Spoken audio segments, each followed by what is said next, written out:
성룡원의 음악살롱입니다. 오늘은 여러분 간만에 거의 2달이 넘은 그 시간 속에서 간만에 2020년을 맞아서 스페셜 게스트를 모셨습니다. 그래서 오늘 이렇게 게스트분과 여러 가지 음악 이야기를 나누기 전에 짧게나마 여러분들에게 책 한 권을 소개하고 싶어서 2020년 벽두에는 책 서평부터 시작하겠습니다. 그 책은 소리 그 너머의 음악이라고 한국예술종합학교 교수님을 역임하시고 우리 작곡계에서 원로 작곡가 축에 속하면서 대표하는 작곡가이신 황성호 선생님이 쓰신 책입니다. 그래서 도서출판 현대문화에서 출간된 책이거든요. 제일 처음에 이 책을 봤을 때 소리 그 너머의 음악 거기다가 리딩 베토벤 그렇게 해서 작곡과 대상 또 작곡가들 읽어야 되는 또 그 수업에서 어떻게 곡이 분석됐고 악보를 독해야 되느냐 그런 거를 다루는 교재이지 않을까 하고 봤는데 읽으면 읽을수록 이 책은 꼭 작곡가뿐만 아니라 연주자들 더 나아가서 그 음악을 듣는 청중들까지 꼭 한 번씩 읽어야 될 책이다 해서 오늘 이 새해를 맞아서 책을 소개합니다. 이 책에서 원로 작곡가 황성호는 저 성룡원과 비슷한 고민을 합니다. 음악이라는 것은 연주자는 그 작품을 제대로 해석해서 악보에 담긴 뜻을 올바르게 전달해서 작품을 계승하고 보존하면서 그리고 음악만이 갖고 있는 예술적 특징 다른 책이나 무슨 미술 같은 건 직접적이잖아요. 책은 내가 이렇게 읽는다든가 또 거기다가 우리 사람들은 음악을 듣는 공부는 하지 않았지만은 글을 읽는 거, 즉 독해는 기초적인 학교에서 학문을 다 공부를 합니다. 그래서 문맹이 아니라면 책을 다 읽고 자기만의 해석을 하고 또 미술 또는 드라마 같은 경우도 어떻게 자기만의 해석을 다르게 볼지 모르겠지만은 눈으로 보는 거기 때문에 다른 거에 비해서 그 조금 수월하게 수용할 수 있지만 음악만이 음의 조합이 있기 때문에 추상적이에요. 그래서 그것들을 어떻게 잘 해석하고 해독하고 올바르게 전달하느냐. 그래서 연주자라는 중간 매개자가 있지 않습니까? 그래서 중간 그 매개자는 작곡가가 곡에 담긴 즉 악보라는 매체를 통해서 남긴 거를 제대로 전달하고 그리고 청중은 그걸 갖다가 작곡가 의도를 알아야 되는데 그러려면은 그래서 그 소리 그 너머에 있는 음악을 올바르게 이해하기 위해서는 공부 그리고 정말 끊임없이 그 악보에만 오직 답이 있다. 그래서 이 황성호 선생님은 재밌게도 악보를 성경에 비유합니다. 예전에 중세시대에 성경이 나티르로 되어 있었기 때문에 사람들이 읽지 못했으니까 사제, 신부들이 중간에 전달했잖아요. 그러다 보니까 오독 있고 자기만의 가지각색의 해석이 있었던 것처럼 우리가 그 중간 단계를 뛰어넘어서 악보를 분석하고 악보에 집중해서 작곡가를 만나자 그런 취지의 책이기 때문에 저는 감히 단언합니다. 2020년에는 대한민국의 연주자들 또는 음악가들은 이 책을 읽은 사람들과 읽지 않은 사람들로 나뉠 거라고요. 자, 그러면 이렇게 도서출판 현대문화에서 나온 황성호 선생님의 소리 그 너머의 음악 여러분들 꼭 정독하시길 바라고요. 이제 스페셜 게스트 피아니스트 치얼업 지니의 장윤진 선생님을 모시고 여러 이야기를 나눠보도록 하겠습니다. 네, 선생님 안녕하세요. 네, 안녕하세요.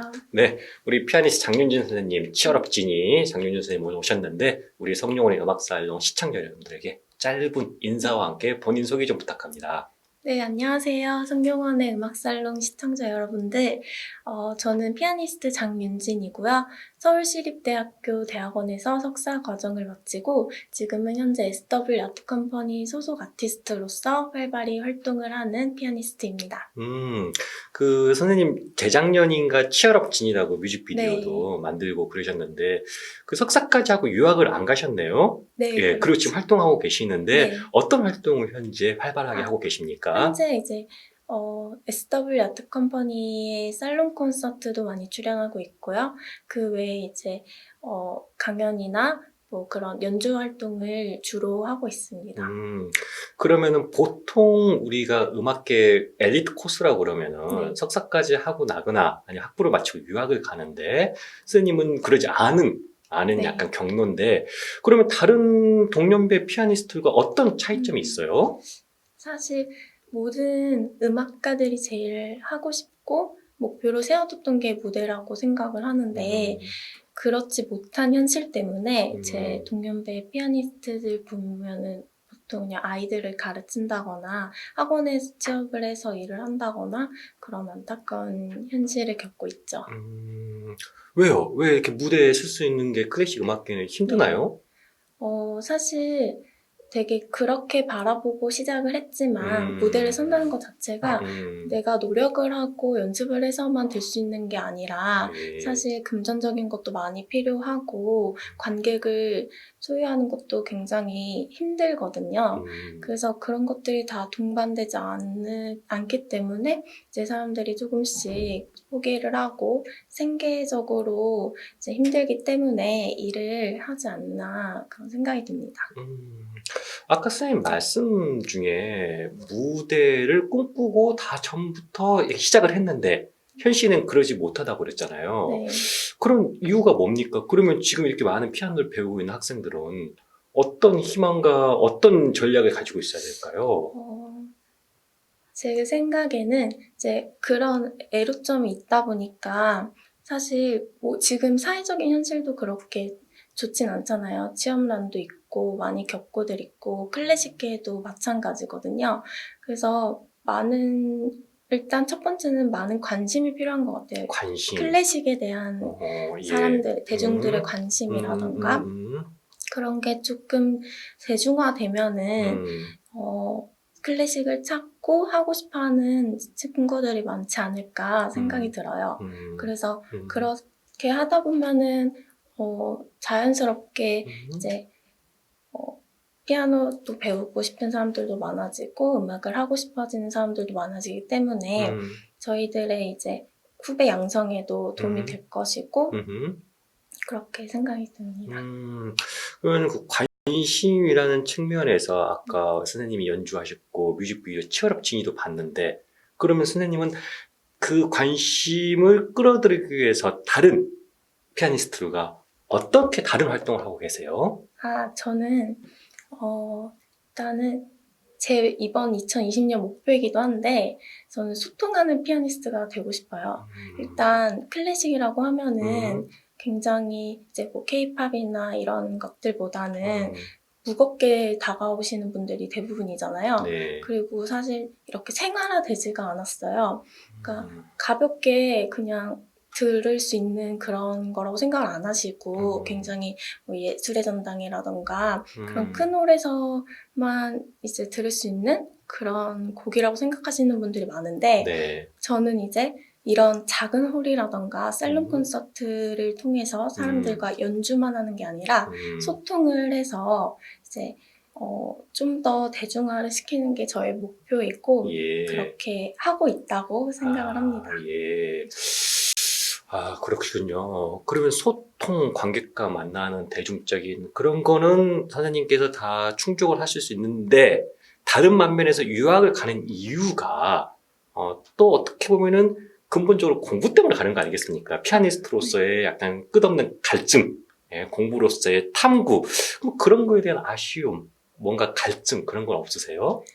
어, 없지는 않았지만 제가 이렇게 활동을 하다 보니까 그런 갈증이 좀 해소가 된 것 같아요. 사실 끝없이 공부는 해야 되는 게 맞고 근데 제가 이렇게 무대에 여러 번 서보고 하니까 최고의 공부는 음악가들한테는 무대가 아닐까 최고의 생각이 공부는 네. 음악가들한테 무대다. 무대다. 그렇게 생각이 들어서 음, 사실 무대를 통해서 배우는 점이 굉장히 많고 음. 성장하는 것도 굉장히 많다고 느꼈거든요. 예. 네.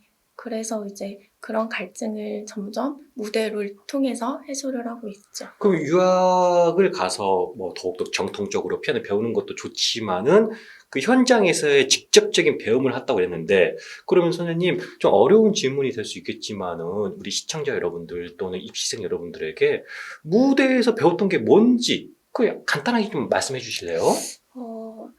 사실 되게 프로 입장에서도 무대에 오르기 전에 긴장하는 거는 마찬가지인데 제가 일단은 이 연주라는 것은 시간적 예술이잖아요. 제가 아무리 뭐 몇백 시간 이렇게 연습을 잘하고 연습하는 시간에 정말 뭐 내가 마음에 드는 연주를 했더라도 그 무대에 몇 분의 연주를 망한다면은 그 무대로 보여지는 사람들한테는 그게 전부잖아요. 그렇죠. 시간 예술에 네, 어쩔 수 없는 네, 한계죠. 한계죠. 예. 네.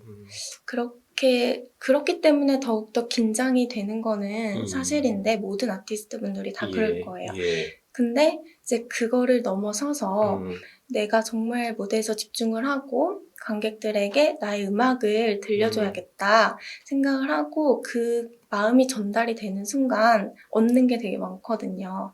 무대에서 내가 느끼고 있는 거를 관객들도 같이 느끼고 있다는 그런 느낌이 드는 순간이 있어요. 그러면 정말 만족하는 연주가 되고 뭐 찌릿하는 그런 게 네, 있습니까? 그런 좀 전율이 전율이 예. 흐르고 네, 그런 것 같아요. 그렇게 하려면 사실 기회가 많아야죠. 기회도 많아야 되고 경험도 네. 충분히 네. 가져야 된다고 생각을 합니다. 예. 여러분, 우리 피아니스트 장윤진 선생님 말씀 들었는데, 제가 요즘 최근에 12월 달에 쇼팽 발라드 4번 있잖아요. 그거를 가장 많이 들은 연주자가 누군지 아십니까? 폴리니? 아니면 서울대학교 백혜성 교수님? 아닙니다. 여기 계시는 우리 장윤진 선생님이 쇼팽 발라드 4번을 5번이나 공개된 무대에서 연주를 했답니다. 그게 보통 일이 아니죠? 그쵸. 네. 예, 사실 쇼팽 발라드 같은 거는 열심히 공부했다고 하더라도 연주할 기회가 없다면은 네. 완전 돌아가는 탑을 아닙니까? 그런데 한 번도 아니라 5번이나 제가 들은 피아니스트가 여기 계시는 장윤진 피아니스트시랍니다. 자, 선생님. 그러면은, 보니까 요새 활동이 활발하시던데, 이번 주 토요일에 있을 시인 김문영 북 콘서트에서도 출연을 하시던데, 이 음악회는 어떤 음악회예요? 이 음악회는 이제 미디어피아 대표님이시죠? 그리고 시인 김문영 선생님의 첫 번째 시집이에요. 예. 네, 촛불의 꿈이라는 네. 시집을 가지고 이제 예. 시 낭송도 하면서 네. 다양한 그 시에 어울리는 음악들을 저희 SW 아트 컴퍼니 소속 아티스트 분들이 출연을 하셔서 예. 다양하게 이제 시낭송과 함께하는 예. 음악 콘서트라고 생각하시면 돼요. 그럼 선생님은 무슨 곡을 네, 치고 저는- 어떤 걸 합니까? 네, 저 이번에도 역시 쇼팽 발라드 4번을 연주를 하고요. 6번이요. 네, 그리고 이제 플루티스트 와라 선생님과 함께 예. 파반느 센티멘탈이라는 재즈곡을 연주를 합니다. 그러면 선생님, 독주곡으로서 그런 큰 대곡도 치시고, 네. 플루티스트랑 이중주도 한다는 말씀이세요? 네. 그럼 피아니스트로서 한 무대에서 실내악과 독주를 다 한다. 네, 그렇죠. 여러분, 시인 김문영 첫 번째 그 시집, 비시시첩, 촛불의 꿈이 발간된 기념으로 북 콘서트를 하는데, 이번 주 토요일, 즉 오늘이거든요. 1월 11일 토요일 오후 7시 서울역 12번 출구로 나오면 바로 앞에 있는 동자 아트홀입니다. 거기서 김문영 시인의 비시시첩 촛불의 꿈도 나오긴 하지만은 우리 장윤진 선생님이 쇼팽 그리고 플루티스트 오하라 선생님과 함께 파반느 센티멘트를 연주하신다니까 꼭 오늘 오셔서 피아니스트 장윤진 선생님이 연주 들어주세요. 그러면 올해 선생님 네. 이거 말고 계획은 또 뭐가 있습니까? 네, 올해도 이제 계속해서 여러분 앞에서 이제 살롱 콘서트도 출연할 계획이고요. 그리고 올해는 또 협연을 준비하고 협연. 있어요. 이제 그러면 독주, 실력도 모자라서 협연까지 하신다는. 네, 정말 좋은 기회로 예. 이제 여러분들께 생쌍 편의협주곡 2번을 선보일 예정이니까 예. 많은 기대와 관심 부탁드립니다. 여러분 벌써 생상 2번이라고 해버렸어요. 다른 거 안 되겠습니다. 무조건 생상 피아노 2번이니까 우리 장윤진 선생님이 네. 연주하시는. 그리고 보니까 SW 아트 컴퍼니의 다른 아티스트들과의 활발한 실내악 활동도 네. 뭐 플룻 또 그리고 저번에 출연하셨던 부소은 선생님하고도 네, 뭐 네. 많이 하셨던데요. 네, 부선 선생님과도 제가 반주를 맡아서 많이 연주를 했어요. 네, 그래서 아마 올해에도 활발히 하지 않을까 예상을 해봅니다. 그러면은 성악, 네. 기악, 독주, 협연. 네, 그 피아니스트로서 할 수 있는 거기다 강연까지. 그쵸. 예. 이런 피아니스트랍니다. 여러분들. 이런 피아니스트가 지금 활발하게 한국에서 활동을 하고 있고 제가 자랑스럽게 또 소개를 하는 겁니다. 자, 선생님 벌써 시간이 쏜살같이 흘러가지고 이렇게 끝내야 될 것 같은데 그러면은 이제 여러분 우리 시청자 여러분들에게 피아니스트로서 또는 해주실 수 있는 말씀 그리고 인사 부탁드리겠습니다. 네. 상용하는 음악살롱 시청자 여러분들, 그리고 음악을 하고 싶어 하시는 후배님들, 선배님들, 이하 동문. 제가 피아니스트로서 살면서 정말 많은 것을 느끼고 배우고 있는데, 이런 거를 모두가 나눴으면 좋겠습니다. 그러기 위해서는 이제 사람들의 많은 관심과 사랑이 필요한 게 사실이라서, 더욱더 클래식을 사랑해주시는 분들이 많았으면 좋겠고, 그리고 저 피아니스트 장윤진도 앞으로 활발한 활동을 통해 여러분들 앞에서 멋있는 모습 선보일 예정이니까 많은 응원 부탁드리고, 저희 SW 아트 컴퍼니도 많이 사랑해주시길 바랍니다. 네, 선생님 오늘 이렇게 귀한 네. 시간 내주셔서 나오셔서 감사합니다. 네.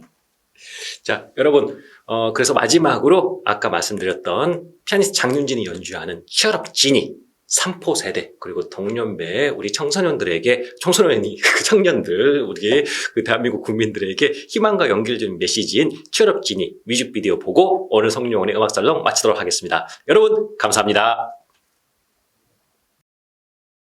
지난달에 청년 실업률과 실업자 수가 역대 최고치를 경신했습니다. 결혼 정년기가 되어도 결혼하지 않은 미혼 남녀가 늘고 있고 초혼 연령도 점점 높아지고 있습니다.